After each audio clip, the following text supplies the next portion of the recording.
गंगा माता की जय। जय श्री राम। जय శ్రీరామ్. విశ్వ హిందూ పరిషత్ ఆధ్వర్యంలో హైందవ శృంగారానికి విచ్చేసిన హిందూ ధర్మ బంధువులందరికీ కూడా జై శ్రీరామ్, జై గోమాత. పరిషత్ పెద్దల యొక్క సూచన, స్వామీజీ మీరు గో సంరక్షణ చేస్తుంటారు కాబట్టి గో మీద మీరు మాట్లాడండి, అందరూ దేవాలయం మీద మాట్లాడుతున్నారు అని వారు నాకు గో సేవ చేసుకునే భాగ్యాన్ని అందజేశారు. సనాతన భారత హైందవ ధర్మంలో విశిష్టమైనది గోవు యొక్క ప్రాశస్తం. గావో విశ్వస్వ మాతరః, గోవు ఈ విశ్వానికి మాత అని చెప్పబడింది. భగవంతుని యొక్క సృష్టి గోవు. ఋషీశ్వరుడు రాజర్షి అయిన విశ్వామిత్రుడి యొక్క సృష్టి గేదె. ఇక ఇంగ్లీష్ వాడి సృష్టి సంకర జాతి ఆవు, అదే జెర్సీ ఆవు. మనకి లభించిన వేదాల ఆధారంగా సుమారుగా 1331 సార్లు వేదాలలో గో ప్రస్తావన ఉన్నట్లుగా మనకు తెలియవస్తుంది.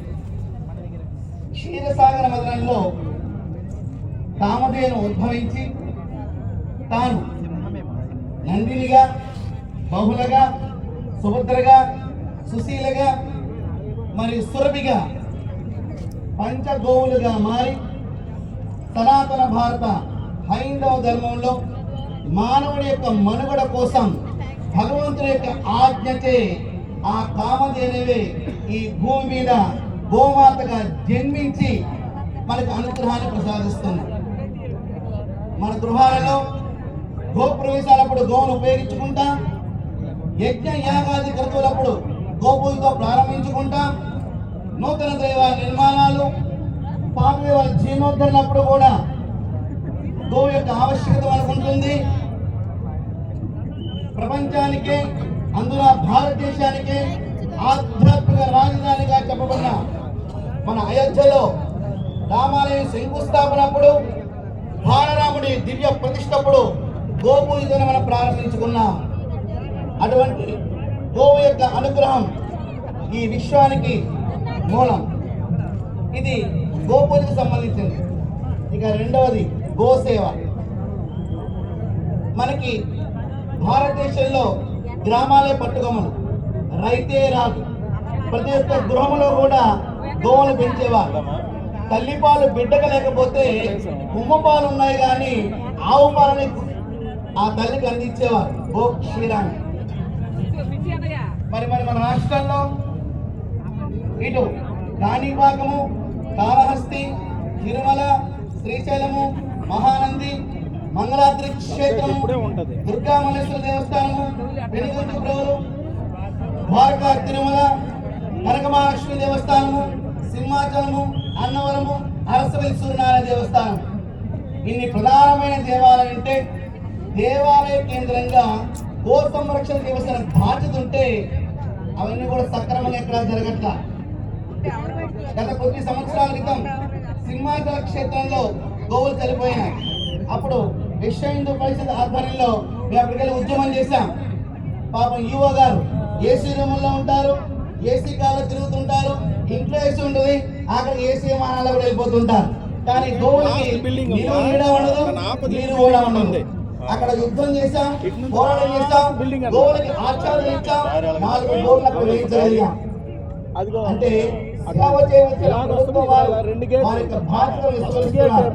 అందుచేత ఈ యొక్క వేదిక ద్వారా మేము విన్నవించేది ఏంటంటే ప్రతి జిల్లాకి కూడా గో సేవ కోసం, గో సంరక్షణ కోసం, గోవుల కోసం 5 ఎకరాల భూమిని కేటాయించవలసిందిగా ఈ యొక్క రాష్ట్ర ప్రభుత్వానికి ఈ వేదిక ద్వారా విజ్ఞప్తి చేస్తున్నాం. ఇక మూడోది గోరక్ష. అసలైన వ్యవహారం ఇక్కడే ఉందండి. ఈ రాష్ట్రంలో ప్రతిరోజు వందలాది గోవులు అటు శ్రీకాకుళం నుంచి ఇటు చెన్నై వరకు నిరంతరాయంగా ప్రయాణం చేస్తూనే ఉంటాయి, మనసాల్లో వదిలించబడుతూనే ఉంటాయి. వాటిని గో ప్రేమికులు, గో సేవకులు, గో పోషకులు, గో రక్షకులు, గో వీరులు ఆ యొక్క కంటైనర్ ఆపి పోలీస్ స్టేషన్ తీసుకువెళ్తే ఇక అసలు నాటకం ప్రారంభమవుతుంది. ఎవరైతే రిపోర్ట్ చేయడానికి ఇచ్చామో వారిని భయభ్రాంతికి గురి చేయడము, వారి మీద కేసు నమోదు చేయడము, వారి ఇబ్బంది కలగజేయడము ఈ విధంగా జరుగుతున్నాయి. మరి ఈ విధంగా గోవు హత్యలకు గురవుతున్నాయి.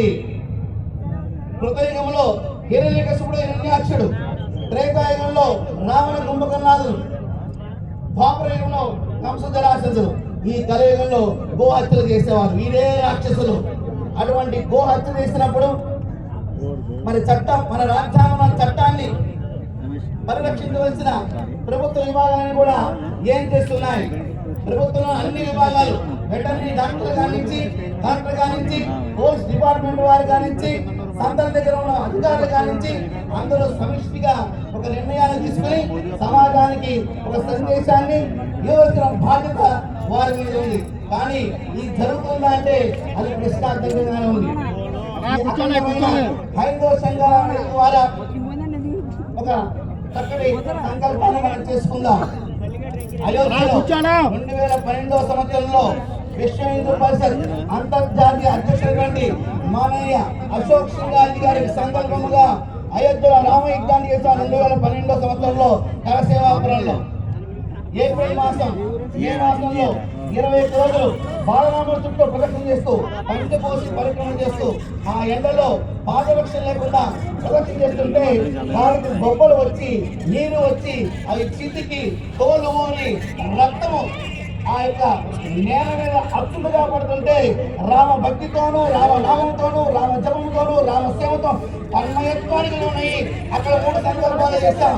ఒకటి, ఢిల్లీ కేంద్రంగా ఈ కాంతాలు నగరబడాలని, శీఘ్రంగా అయోధ్యలో శంకుస్థాపన జరగాలని, గోవుని జాతీయ ప్రాణిగా ప్రకటించాలని, ఈ వేదిక ద్వారా గోవుని జాతీయ ప్రాణిగా ప్రకటించాలని మనం సంకల్పం చేద్దాం. భారత మాత పట్ల మనస వాచ కర్మణ భక్తి ప్రభుత్వం జీవిస్తానని, భారతీయ ఆచార సాంప్రదాయాలను పరిరక్షిస్తూ ముందు తరాల వారికి అందిస్తానని, భారతీయ శ్రద్ధా కేంద్రాలైన దేవాలయాల పట్ల బాధ్యతతోనూ, స్త్రీల పట్ల మాతృభావనతోనూ, నదీ మొదల పట్ల, వనముల పట్ల పునీత భావనతోనూ, గోవుల పట్ల శక్తి శ్రద్ధలతో జీవిస్తూ అఖండ భారత నిర్మాణమే ధ్యేయంగా